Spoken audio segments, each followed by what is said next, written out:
Good evening. I'm Susan Bailey, Executive Director of 108 Contemporary, a nonprofit arts organization dedicated to contemporary craft and located in the Tulsa Arts District.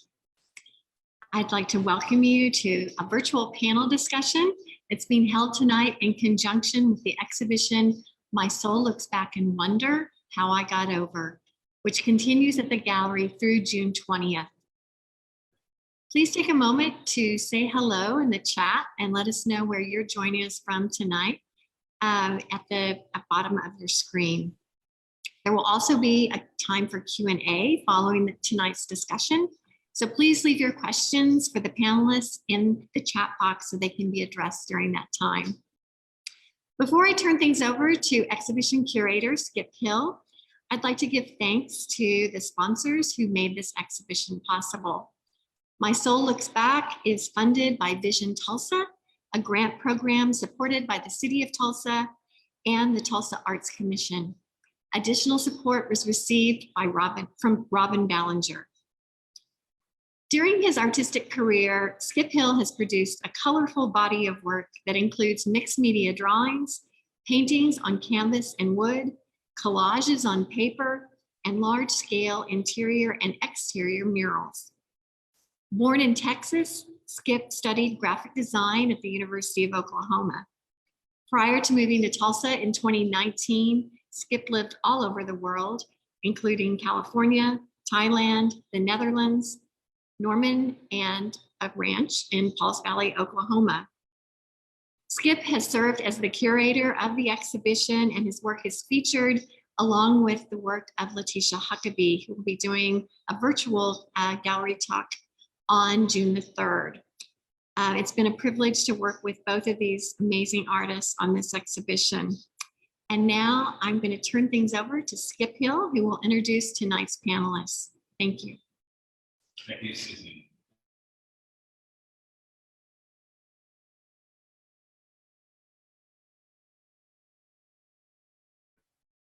There we go. What's going on with my platitudes here for everyone, for you in particular, and for the staff at 108 Contemporary, the board, for making space for this exhibition, as well as making space for this discussion tonight. As educators, writers, historians, organizers, researchers, and artists, it could easily take the whole hour to thoroughly acknowledge and examine the accomplishments of our guests tonight. But I do think it's vital and relevant, particularly for this present climate that we're in, to spend the next several minutes recognizing the stellar achievements, accomplishments, and the committed practices of our guest tonight. These guests who are creatives, creative Black voices, living, working, creating, teaching, and empowering people here in Oklahoma. So it's a real privilege for me and a joy to bring to the stage our guest, Crystal Z Campbell. Very excited to have her as a part of our discussion tonight. Crystal is a multidisciplinary artist, experimental filmmaker, and writer of African-American, Filipino, and Chinese descents. Campbell finds complexity in public secrets, fragments of information known by many but untold or unspoken.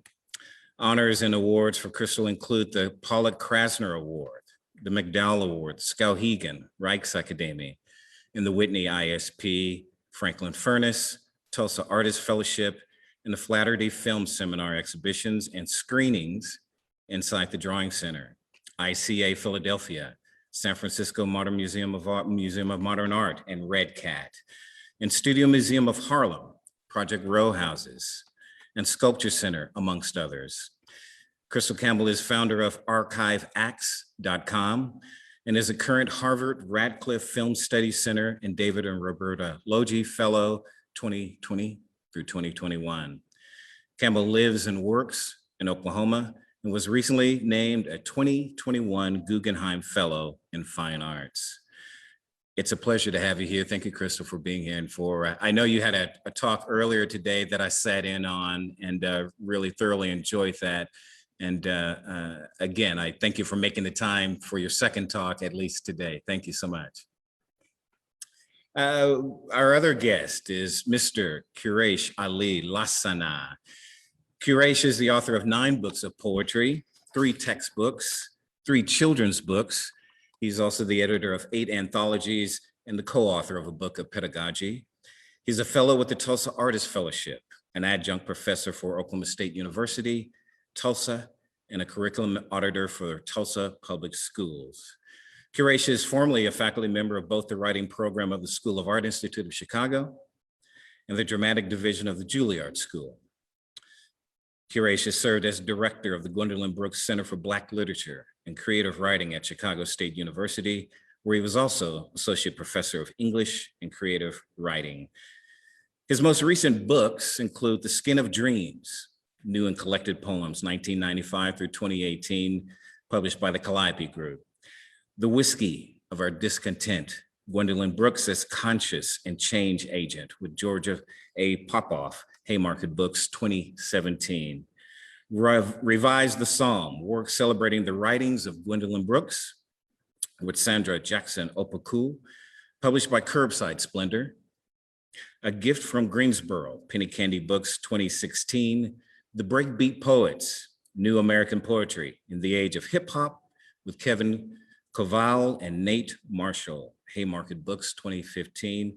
And The Walmart Republic with Christopher Stewart from Mongrel Empire Press. Recently, Quraysh developed and is the co-executive producer for Focus Black Oklahoma, a news and public affairs program on topics relevant to the African-American community in Oklahoma and broadcast monthly on Public Radio Tulsa, KWG S 89.5 FM. He is also a founding member of the Tri-City Collective, founded in 2016 by seasoned educators with a commitment to diversity, inclusion, and providing learning and artistic opportunities outside the classroom for youth and adults. Quraysh's latest children's book, Opal's Greenwood Oasis, co-authored with Naja Amutula Hilton and published by the Calliope Group, is the subject and source of the illustrations featured in the exhibition, My Soul Looks Back and Wonder How I Got Over, currently on view through June 20th at 108 Contemporary here in the Tulsa Arts District. And our third guest, I'm happy to know and honored to know Mr. Chris Rogers, known by his graffiti tag as Chris Skur, is a community engagement professional, creative project manager, as well as an artist. Chris is a native son of Tulsa and has brought to life many major public art projects in his hometown, including the now iconic Black Wall Street mural, the Stroll in Greenwood mural, and his latest contribution to the Tulsa landscape, the Jackie Robinson mural at the Tulsa Drillers Ballpark. His numerous clients include the Tulsa Opera, the Oklahoma City Thunder, ABC TV's American Idol, Oklahoma Contemporary Arts Center, the Tulsa Regional Chamber, the Gathering Place, Tulsa Mayfest, and many others. Chris values his role as a connector, working in the Tulsa community to make things happen. Welcome each of you. Thank each of you for your time and most importantly for your thoughts. We like to start this off with 3 questions. We kind of want to narrow the focus because all 3 of us, I'm sure, could really explore, the 3 of us that are combined here together could really explore a whole lot of subjects for any number of discussions. So we wanted to kind of hone in the discussion with 3 questions. And we can take them all together, or anyone that particularly appeals to you, you feel free to answer. But those questions are, I'm assuming, I believe everyone has seen the exhibition here at 108 Contemporary, have you not? Q has, I know Chris has. Crystal, have you been able to attend the exhibition here at the 108 Contemporary? I have, I saw it last week. Wonderful, good. What we'd like to get tonight is to start the discussion is your impressions of the exhibition, and your thoughts about the work and the show in itself at this time. Let me get if I could get your thoughts, Crystal, having seen the show.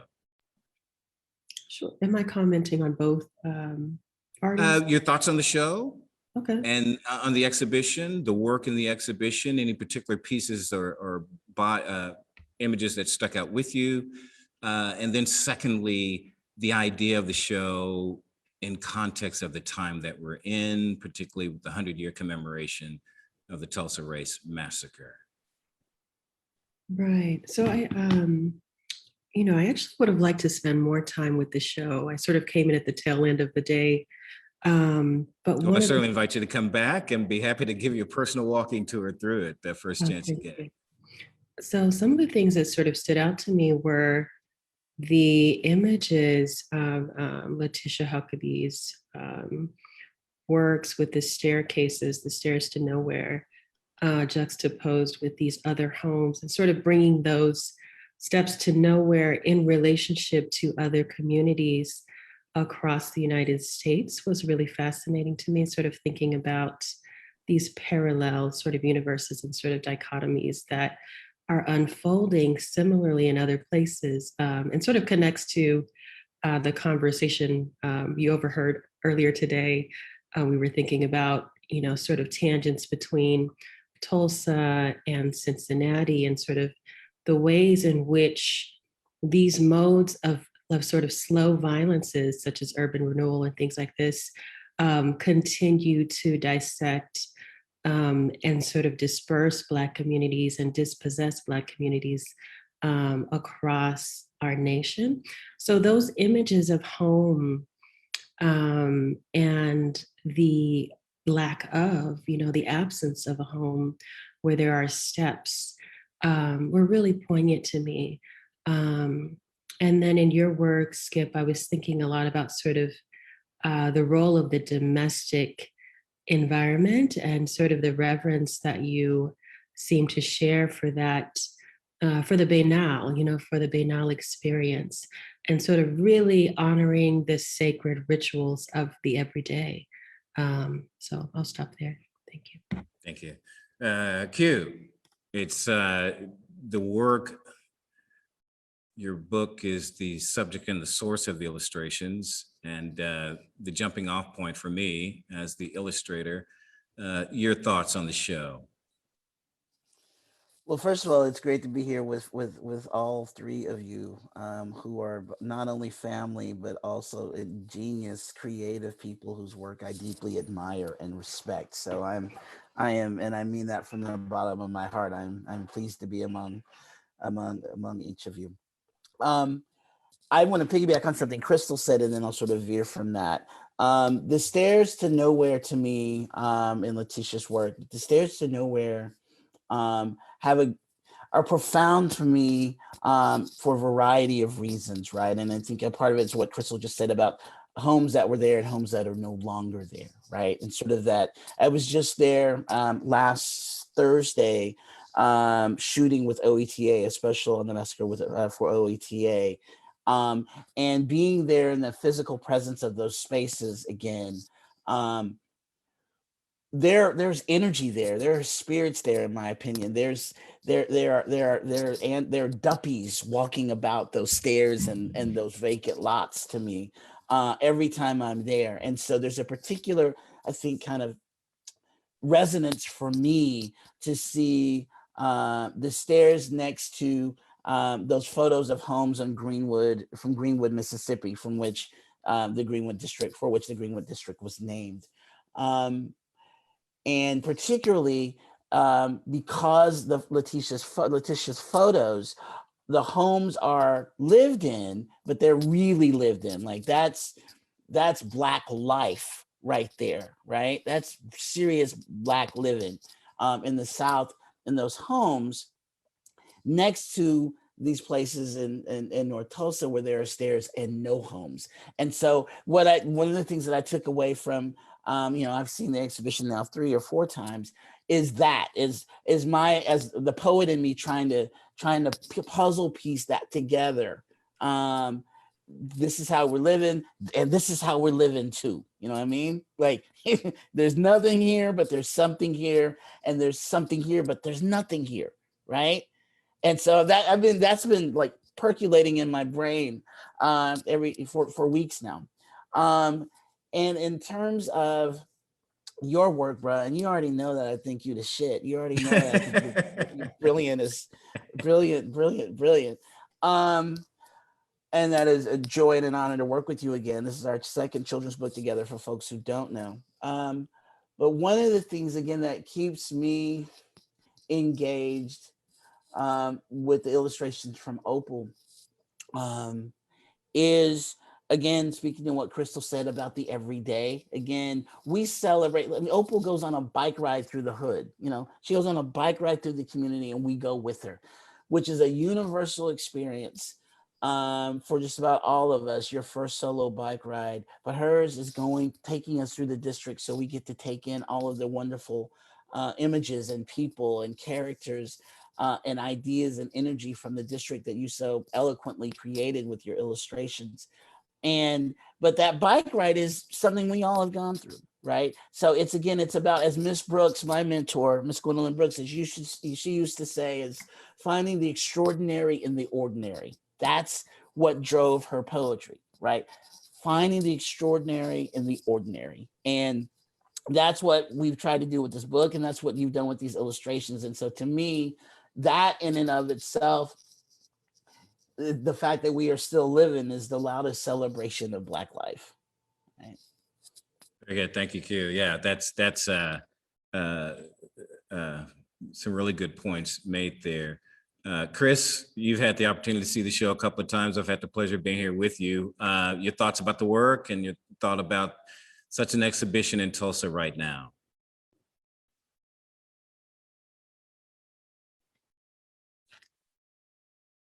You're muted, bruh. You're muted. You're muted, Q. Yeah.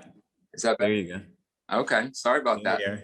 Yeah, I've seen the exhibit a couple of times and just struck by the power and the impact.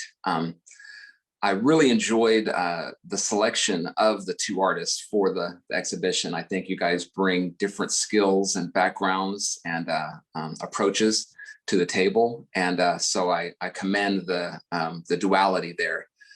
With your work, Skip, the illustrative impact is just so strong with the collage technique, able to identify so many things that, like Crystal said, banal, the small details, the subtle details of everyday African-American life that are just inserted at every corner of your work, to me is very compelling.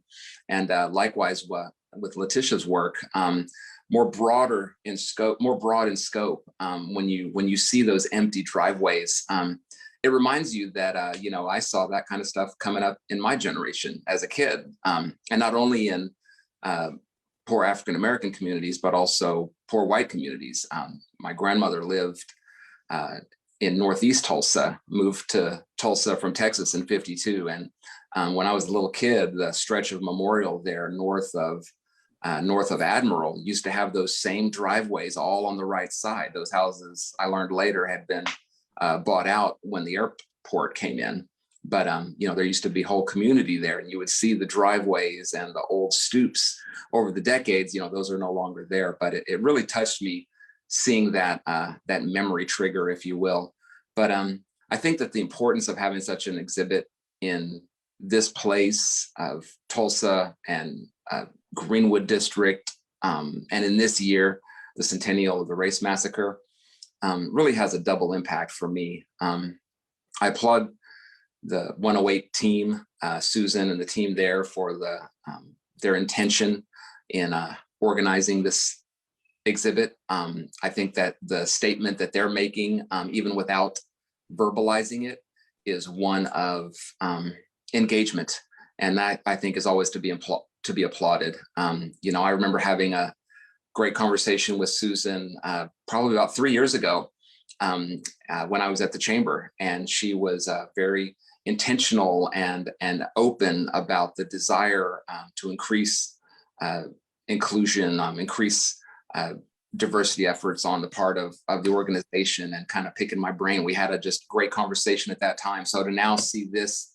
be happening this year in 2021, really amazing for me. Good. I think Crystal and Q that in talking about the illustrations and representing the everyday, this in the context of Black Wall Street and Greenwood, we often hear the most about beyond the destruction what we do here of Life Before Greenwood is focused on the notable figures, the highly celebrated and well-known figures in Black Wall Street. I think with the book, with Opus Greenwood, you know, the Brown family are clearly not a wealthy family. They're working class people. Their father works on trucks as mechanic, and but they are not, I guess, what you would call the upper echelon of that community at the time. And there was something in Crystal, the discussion that you participated in earlier, and I'm gonna whip this back around to Letitia's work as well as mine, is that the idea of what was lost in many ways when we talk about Black Wall Street and the focus on the elites and the wealth and the prosperity. Along with that vitality, it was the vitality of everyday people. You know, not everyone in Greenwood was wealthy. The idea of Black Wall Street, you know, kind of conveys a sense of the wealth, and as prosperous as it was, there still were poor people. There still were predominantly laborers that lived in the community. And those are the people that we focused on and that I look to as subject matter for the Brown family and for the people in the community that are captured in the book. So I think about that, and then I think about another thing as far that I heard in the discussion earlier today, Crystal, is the idea of memory, of place, this idea of phantoms. When I think about Letitia's work, and Q touched on this, you think about the phantoms that live, that exist in these spaces, of memory of people no longer there, but a vitality extinguished by this violent act. And Chris, I wonder if you could talk some more about that. I just had the opportunity to visit your show at AHA and was really compelling, very poignant, as well as poetic work that really resonated for the time. I wonder if you could talk about, as it relates to Letitia's work and your own work, that idea of place and absence. So much to say there. You have the floor. I think, you know, when I returned to Oklahoma for the Tulsa Artist Fellowship in 2016, it was January, a very hard winter. And I was, you know, I actually really was quite excited to go back to Oklahoma and see this, the traces of Black Wall Street, which I didn't find out about until I was 30 years old from another artist in New York, right? So I went back looking for those tangible bits of history, and I was surprised at how little remained. And so many of those plaques, there was 2 sets of plaques, like these memorial plaques that are in the pavement, in the sidewalk. And with the development that's happening in Tulsa now, some of those plaques have been pulled up and not been replaced. So even these attempts to commemorate this history have, you know, gone through iterations of erasure themselves, or the plaques have been not cared for, or some are absent and missing, even though they did it twice, right?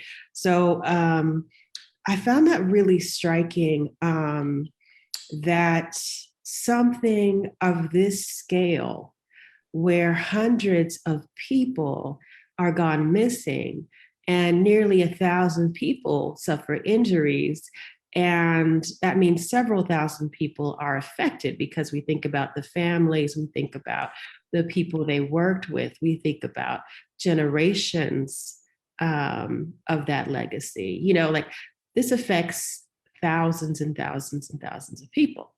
And it was just amazing to me that I could find almost nothing, you know, beyond a strip of a few buildings that were rebuilt physically that remained. And I think that says so much about the deliberate sort of erasure, right? And thinking about, you know, one of the things that came up in the earlier discussion was HB 1775, like not teaching about critical race theory, assuaging white guilt, these kinds of questions that actually are intended to limit the way we speak about this history, right? Yeah. And it's sort of like, oh, okay, we could assume that there was some state cooperation, but now it's actually a policy that is implemented to say, don't talk about that, right? And Right. so I'm thinking a lot about this lack of tangibility in that history that I, sort of looked for, but didn't quite find. And this is not to dishonor. There are survivors. There's still people living with that history embedded upon them. So I don't want to sort of, not mention that, because I think that's just as important, or even more important than anything physical, like a structure that would remain, right? So a lot of the works that I was working on for the AHA exhibition, Notes from Black Wall Street, or How to Project Yourself into the Future, are coming from a found archive that I think of as a counter archive to what you spoke about earlier, Skip, in terms of all of the images of destruction, which is clearly the imagery that people wanted us to know about. Yes. That there was something great, and it was destroyed. And that was the point of circulating violent imagery, as is the point of circulating images of police brutality or lynching imagery, to dissuade people from aspirational day-to-day life, right? So I'll stop there. Well, that was one of the challenges of with illustrations for the children's book.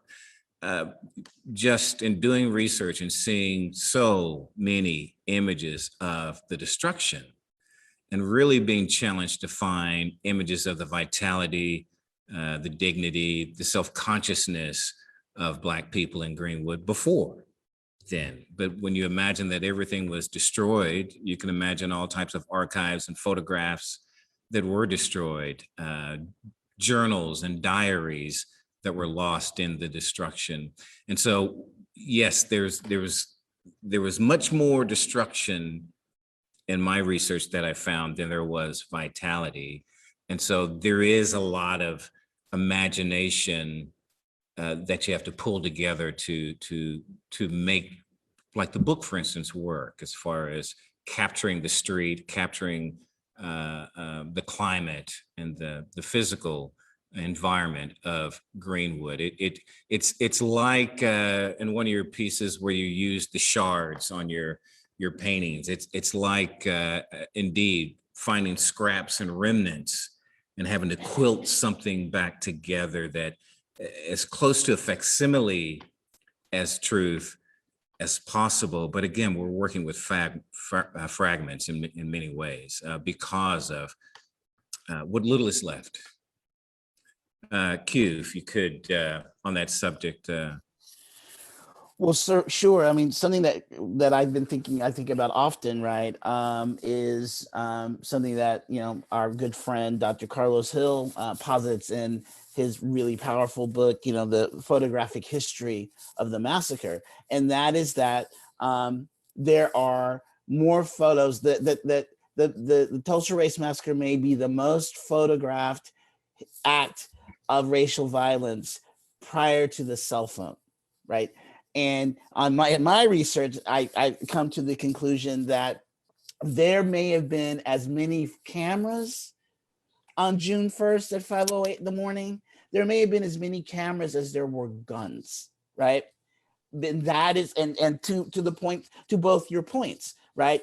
To take those snapshots to say, no, Negro, stay in your place. This is what we're doing to your community. And now we have an archive of it. So the generations after you will see this and will stop short of trying to strive for anything as well. And again, at the same time, what was in vogue for white folks in Oklahoma, right? Taking photographs of lynchings, and not just Oklahoma, across the South. But in Oklahoma, for sure, there are folks making money, making businesses on selling photographs of lynchings, turning them into postcards, and then mailing them, selling them across the country, right? One of the most famous being of Laura Nelson and her 2 children hanging off the bridge in Okemah, right? If there's a #1 best-selling postcard of a lynching, that's it, right? And it made that dude rich, right?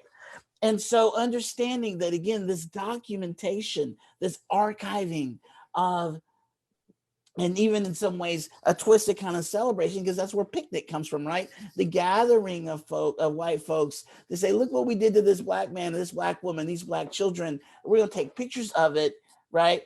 And then we're going to archive this forever, right? So it speaks to, and again, and then what you said a moment ago, Skip, which is what was lost from the massacre, right? And you're absolutely correct. There was a very, very affluent class. There were millionaires on today's money in the district. A.C. Jackson, the doctor, Smitherman, Gurley, Stratford, Barry, right? But most folks were working class and lower working class folks. Many of the women working as domestics on the South Side in white folks' homes. So you had all aspects of Black life, from the wealthy to the red light district, right? In Greenwood, you had all of it in this city. And I think that sometimes, and I agree with you wholeheartedly, having spent a lot of time researching the district, that what often gets lost, right? I mean, we should celebrate Gurley and Stratford and Smitherman. You know, Smitherman's one of my personal heroes. We should definitely celebrate them. But who died were the lower working class Black folks. That's who died, right? They either got shot or they fled, right? But that's the majority of the folks, of the 8 to 10,000 folks who lived here. The majority weren't the affluent folks. The majority were right there in the middle to the bottom, from a socioeconomic standpoint. And those are the folks who died. You know, Crystal mentioned this a moment ago. We're talking about 1,600 people were homeless, hundreds killed, about 1,600, 2,000 people homeless, right? For the better part of a year. And yeah, we're very fortunate that there are 3 survivors still breathing, still with us, you know, ashe. But thinking about, again, what we lost, we don't know, you know, we don't know the musical compositions that were lost, the visual art, the paintings that were lost, the poetry that was lost. You know, we don't have any of that because it was all destroyed. So the only real footprint that we have, right, is what we can glean from survivors, what we can glean from collections like Eddie Faye Gates's and others, and what we can piece together, right? And that piecing together, I think, is the work that all of us are engaged in some way. Very good.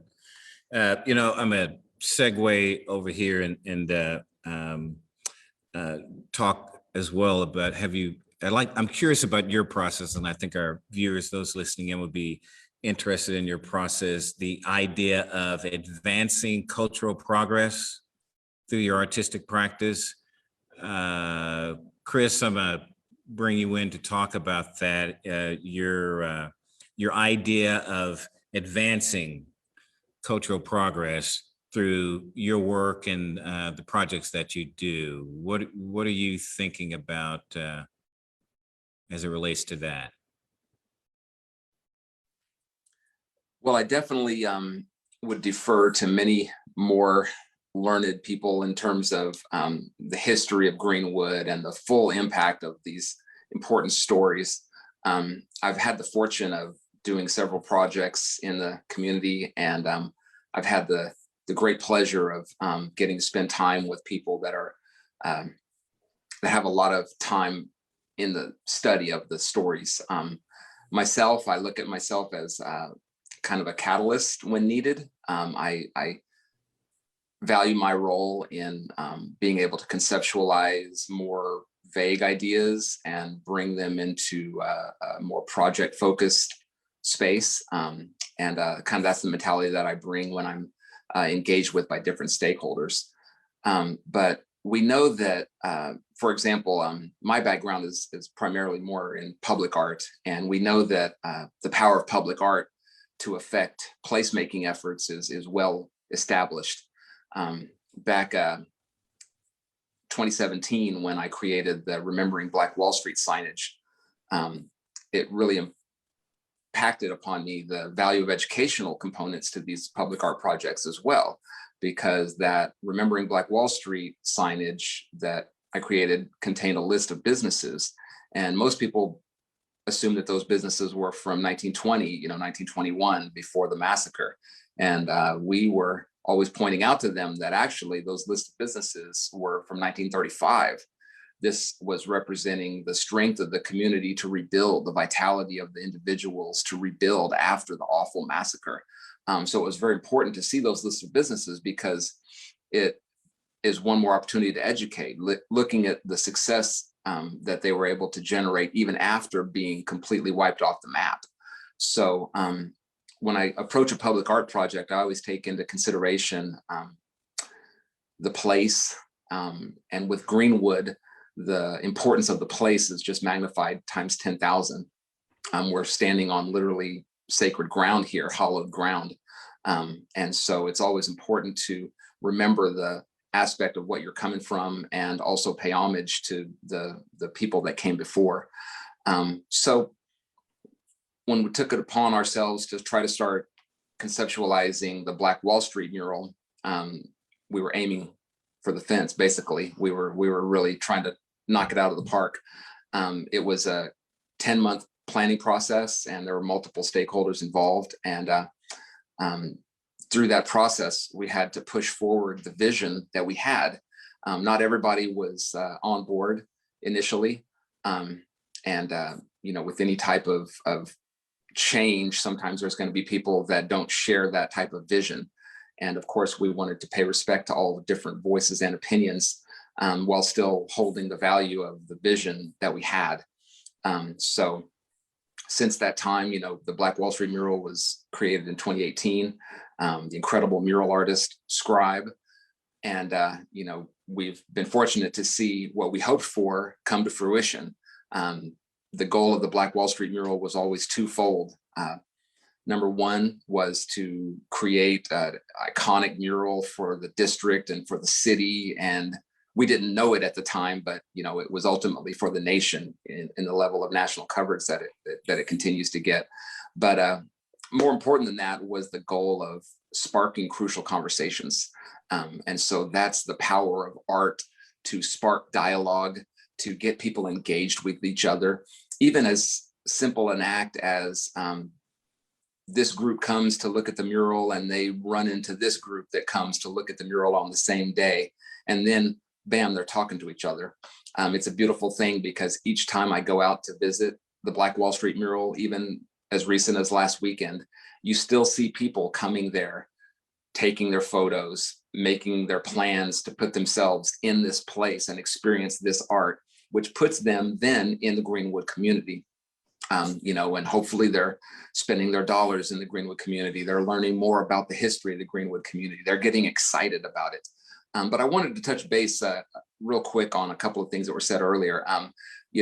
As I've had the pleasure of working on different projects in Greenwood and working with different stakeholders, really what's been most impactful for me in thinking about the horribleness of the massacre is something that I think you really hit well in the book, in the Opal book, was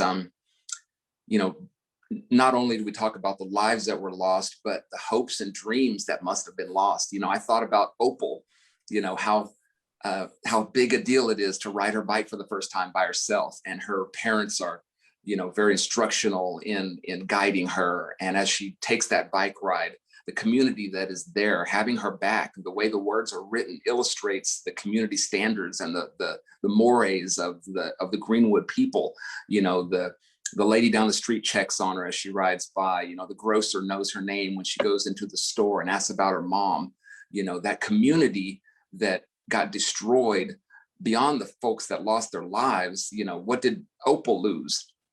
Was she dreaming of goals and aspirations and hopes for the future? And then how incredibly crushed that would feel to, make it through the massacre. Let's say you're alive, but you have no home, and you've seen the ultimate power of white power just come down on you, because that's what the massacre was about. It was about enforcing white power, white dominance. You have this, and we're not going to let you have this, and we're going to take everything from you by force.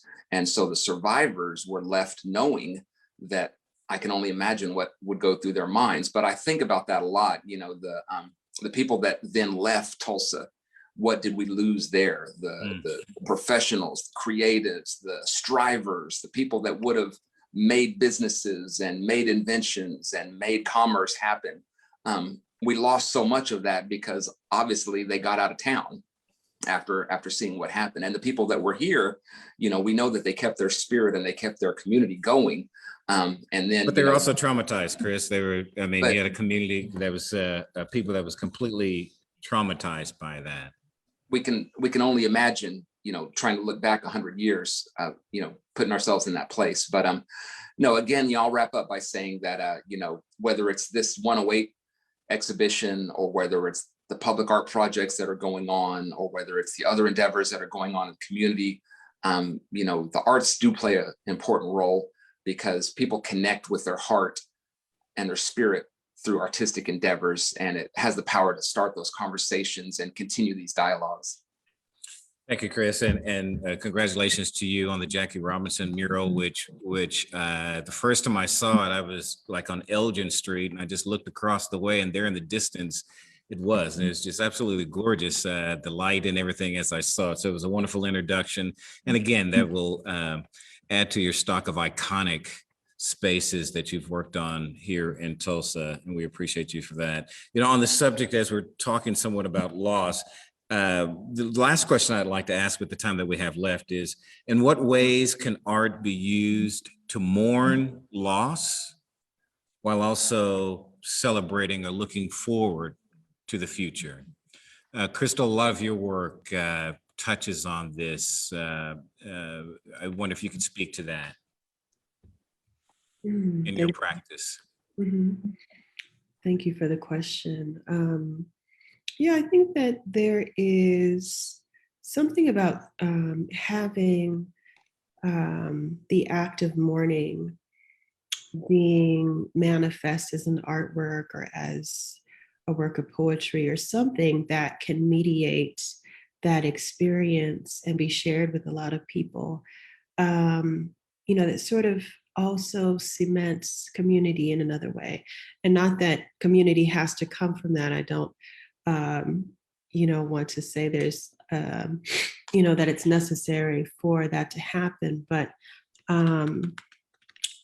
there's a level of destruction and forging of something new at the same time, as you were mentioning about the shards. And I'm thinking, for instance, with those shards, the influence of that is sort of thinking about the space or the building on Greenwood Avenue that is actually, that actually uses some of the shards of the event in the facade. And so thinking about this sort of regeneration, recycling, repair, and resilience, and all of these sort of these words that begin with re. And one of the things that I erected recently was a public art piece at Rudisill Library, which the library is in North Tulsa. I wanted to read it to you because I was thinking about sort of the library as one of the final vestiges of an actual civic space, and what that actually means in a Black community, right? That is, that was, very recently a food desert, right? Yeah. Until last, 2 weeks ago? Yes, so I'll just read it very quickly. It's very short. So this is what it says on the steps up to the actual entry.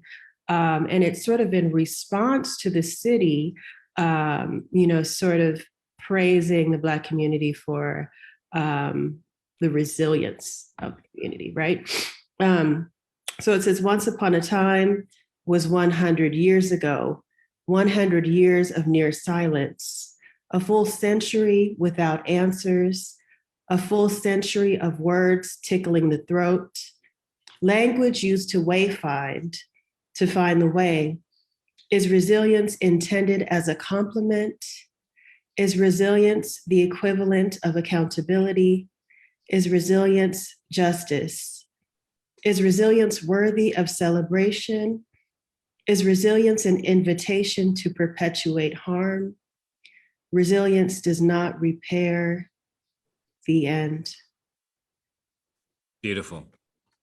Yeah, very poignant. Yeah, wonderful. Thank you, Crystal. Q, the idea of art as a tool for mourning loss, while also acknowledging the future. Your thoughts, sir?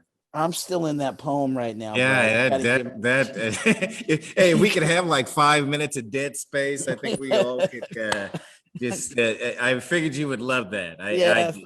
So your thoughts on that? Fam, please send me a copy of that. I need to sit with that. Yeah, we all Thank did. you. We all did. Well, my first thought is that, I mean, I have my entire third book of poetry is a book of grieving. It is a book of grieving the loss of my parents and my two best friends and my mentor, Miss Brooks, and thinking that I was going to die on the attacks of 9/11. All of these moments or incidents happening within a 5-6 year span of time. So a lot of loss in a very concentrated span of time, while I was also going through this crazy thing called tenure. And so that in the process of losing my parents and my two closest Oklahomies, right, I lost a sense of what home was, which I think speaks in many ways to part of your question. I don't remember what Unhomeliness, I think, was the original name of the manuscript before I changed it to Mystic Turf via one of my homies' suggestions. But this idea of Mystic Turf being, I don't know where I stand. I don't know what I'm on. But I know these folks were here and now they're not. And I know that I'm here and they are no longer. So I don't know what home is anymore. And so I do believe, because that book was painful to write, and it was therapy, but it was also, I mean, it was cathartic, but it was hard because I'm grieving on every poem. But every poem was also very necessary for me to process that grief, to live in it, to rewear it or wear it again, or to try and shake it off. And so I do believe that art has a very, very significant place and power and role to heal wounds, and also to sort of display wounds, to exhibit wounds, to reveal wounds, right? There's a word for you, Crystal, to reveal wounds. So absolutely. And I think that with all of the art that's being created and for the centennial, I think that it is going to be very, very, I don't know, I don't know what the right word is.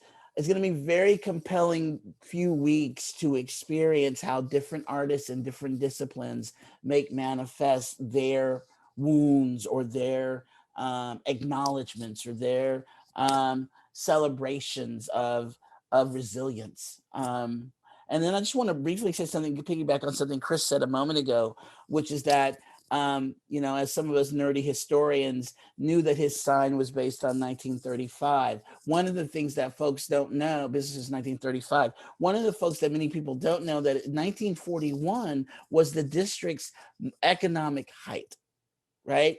So, and it was double what it was in 1921 when it was destroyed. So just think about that from a historical framework. 1941, the country just come out of a war, was getting ready to go into another war, right? And this little Black district in Tulsa, Oklahoma was twice, double the number of revenue and income than it was in 21 at its height, right? Which I think also gets lost in what I call you could say there were 3 massacres, you could say there were 3 reawakenings too. But Chris brought that. I wanted to make sure that folks really understood that the folks who stayed, and then the folks who came because of those who stayed and rebuilt, made the district just an incredible place. Here's some of Deborah Hunter's poems about it, right? Some of Don Thompson's and others' photographs, but the place so incredible. And a whole, Reverend Hutchison, just a whole nother kind of vibrant life. And again, in 1941, too, there was actually more interracial engagement in the district than there was prior to as well. So you have more of our indigenous folks in the district. You have more white folks in the district too, even though it was still segregated. So that period from 41 until the Model Cities program and the highway coming through and cutting up the city was quite a moment, right? And then you got to add integration in there as well, which was kind of a double whammy with the highway.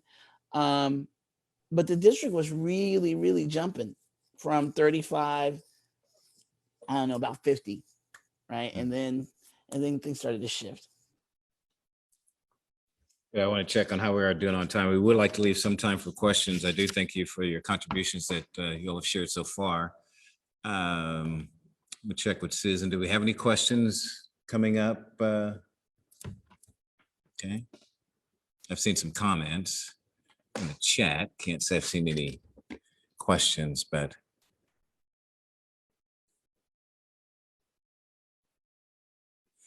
yeah, I do want to put in another plug for Crystal's show at AHA. I saw it yesterday, and again, this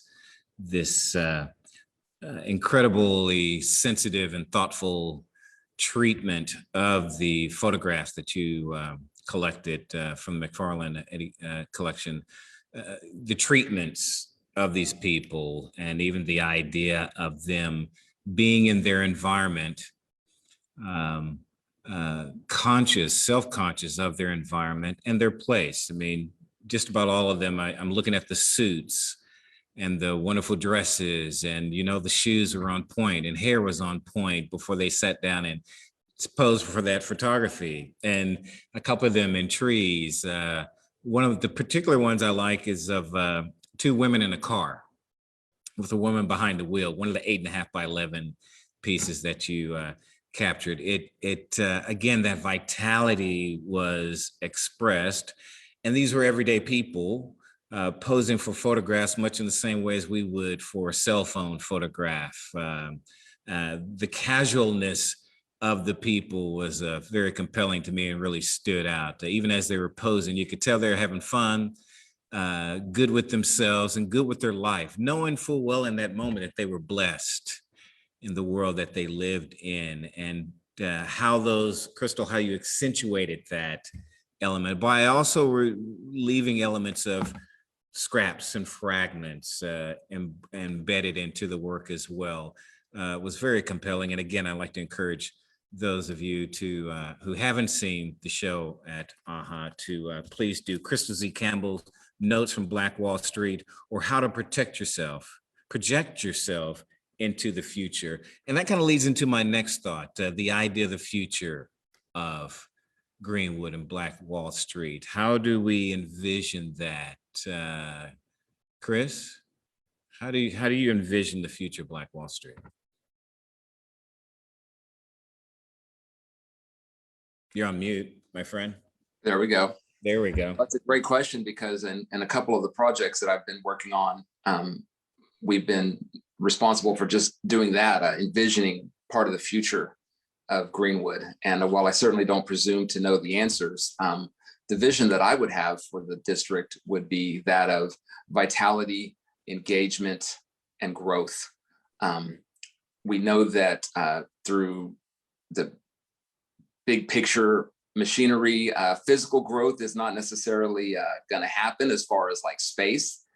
Greenwood is bordered on this side, on the north by OSU Tulsa. It's bordered on the east by the tracks. It's bordered on the west by the Tulsa Arts District. So we know that, physical growth is can achieve so much. But the growth that I'm talking about is more of, I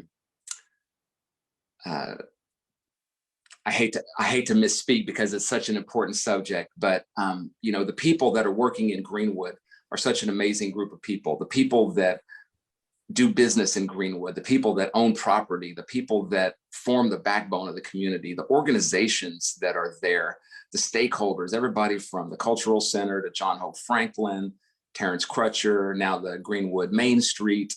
I'm leaving out a lot of people, but it's such a dynamic group of individuals, organizations, teams.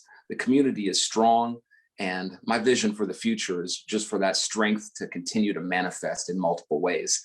I think that in visually representing what the idea of the future of Greenwood might look like for these mural projects that we're creating, we've paid special respect to the subject matter. We've been very mindful of the importance of what we're talking about and who we're trying to depict. So the visions that we've illustrated are full of energy, full of dynamic force, full of color, full of individuals living positive lives.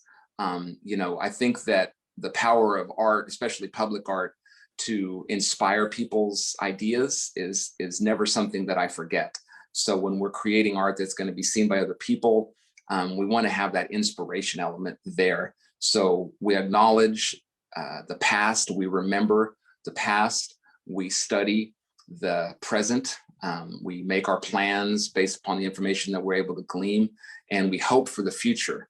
That hope is the main thing that I try to impart on any project that I'm involved with. The feeling of Greenwood today that I feel when I'm in the community, when I'm walking around, when I'm talking to people, when I'm dealing with this person or that organization, the feeling that I get is that of hope.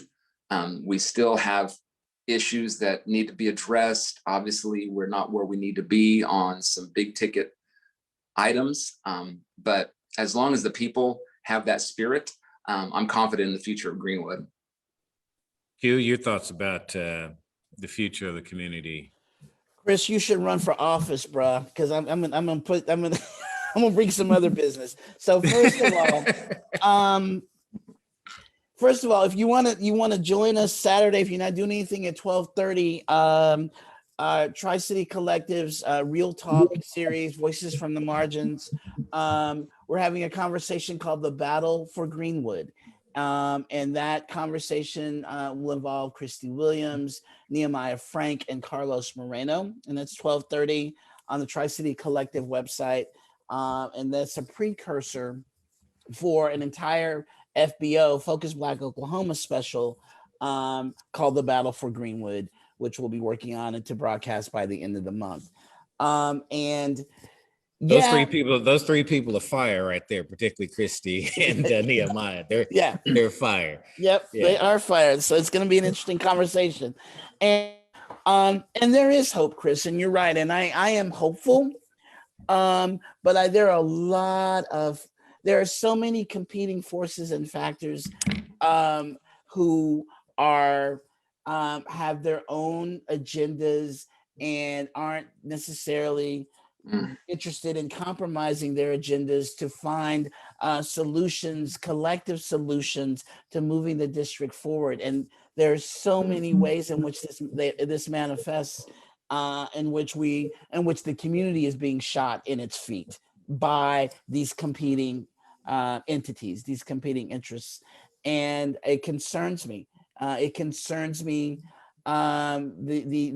significant amount of gentrification in the district without any economic set-asides, any guaranteed economic set-asides for Black economic development concerns me deeply.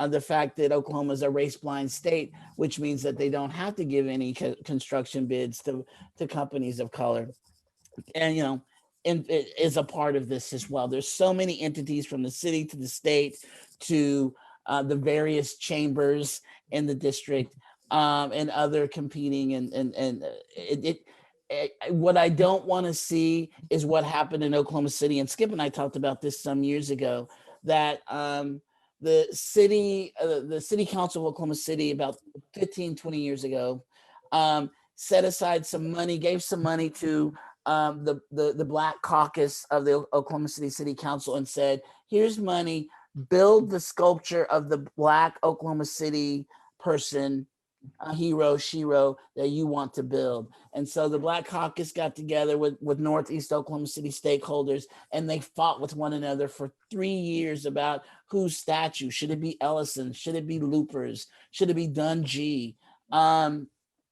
To the point that they fought and they fought, they could never come together, and the city just took the money back and no statue was built, right? And it's only been in the last year with Nikki Nice and James Cooper's lead that there's some things happening in that part of Northeast Oklahoma City.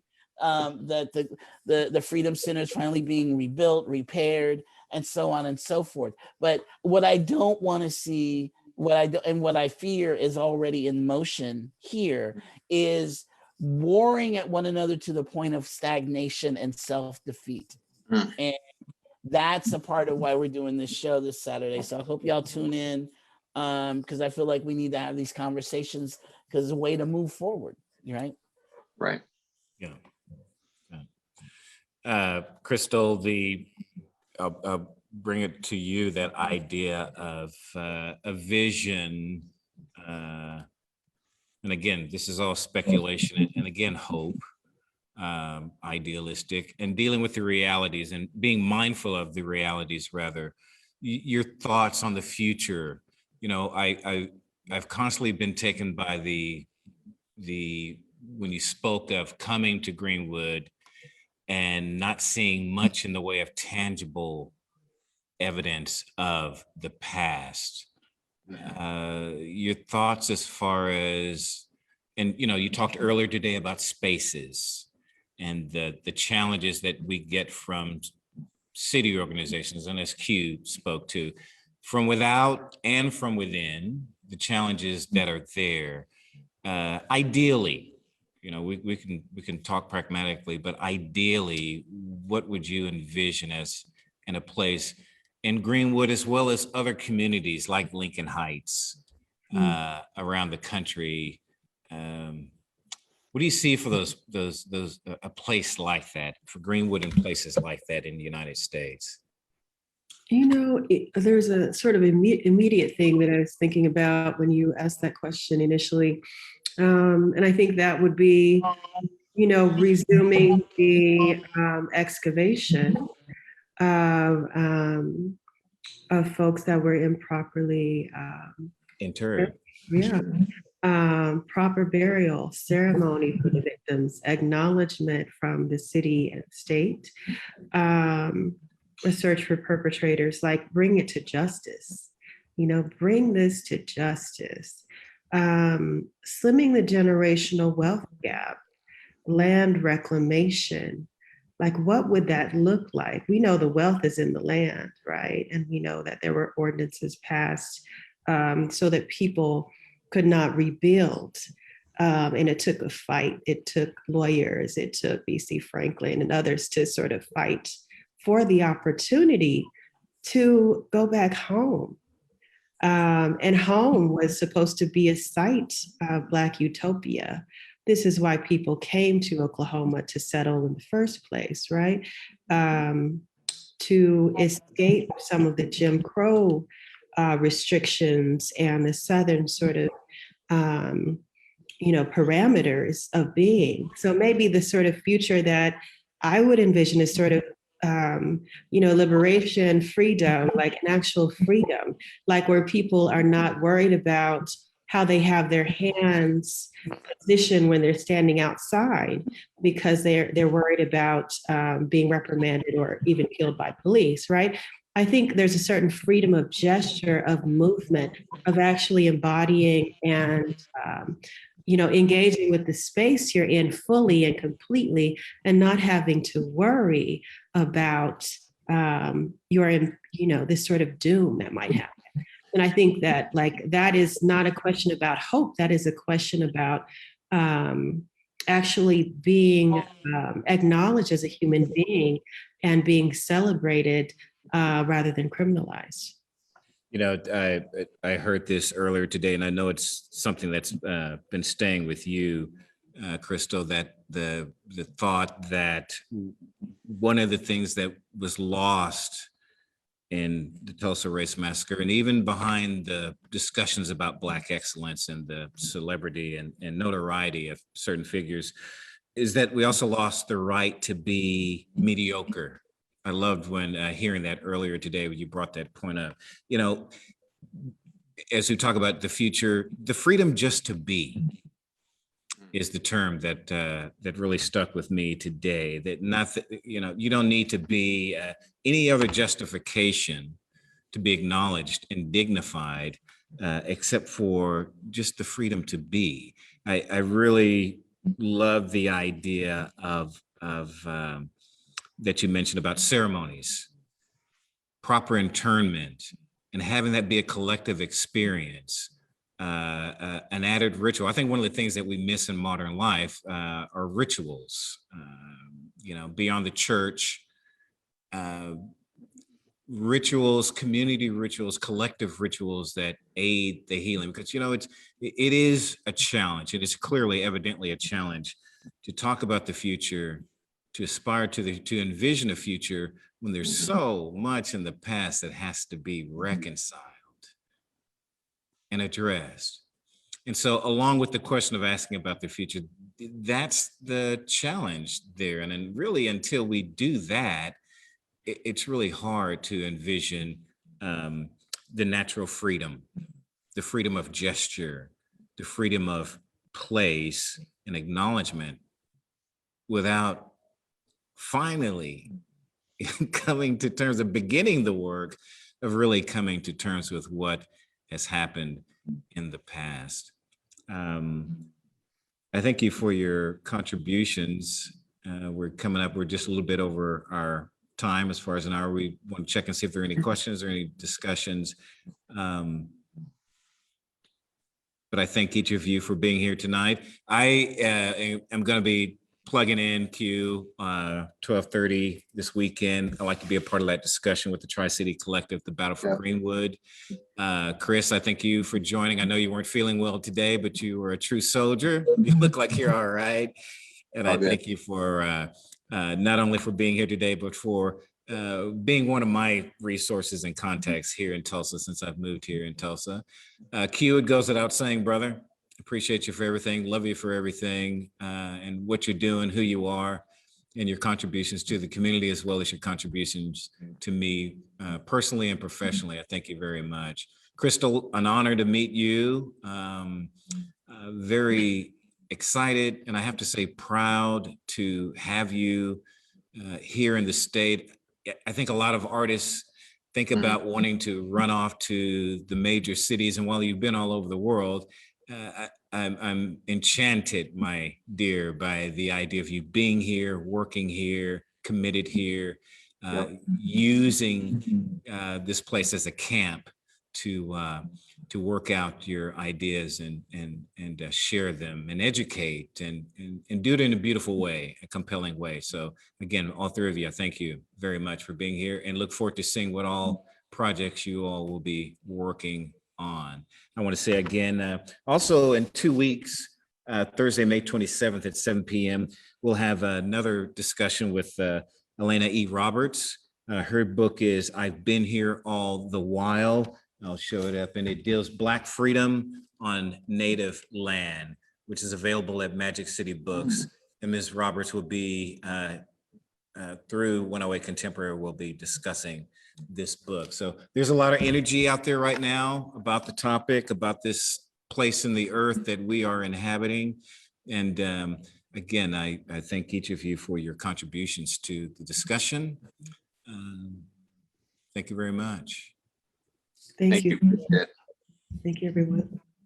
Good to see you, Chris. Good to see everyone. Likewise.